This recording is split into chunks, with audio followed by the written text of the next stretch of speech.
আজ একটু অন্যরকম ভিডিও তোমাদের সাথে শেয়ার করব। এই কাজটা তোমরা দেখেছো, আমি পোস্ট করেছিলাম। তো আজ একটু ডিটেলসে ভিডিওটা করছি।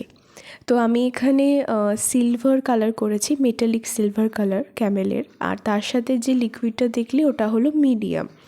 তো যে কোনো কাপড়ে আমরা যখন কলকা করি যাতে সেটা অনেক দিন স্টে করে, সেই জন্য আমরা মিডিয়ামটা ইউজ করে থাকি।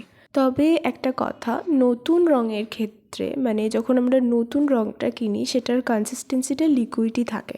তো সেক্ষেত্রে মিডিয়াম ইউজ না করলেও চলবে, ওখানে অলরেডি করা থাকে। এবার রঙটার কনসিস্টেন্সি যখন ঠিক হয়ে যায়, যখন রঙটা গাঢ় হয়ে যায়, আমাদের তুলি টানতে খুব অসুবিধা হয়। তো সেক্ষেত্রে আমরা যদি মিডিয়াম ইউজ করি আমাদের খুব হেল্প হয়।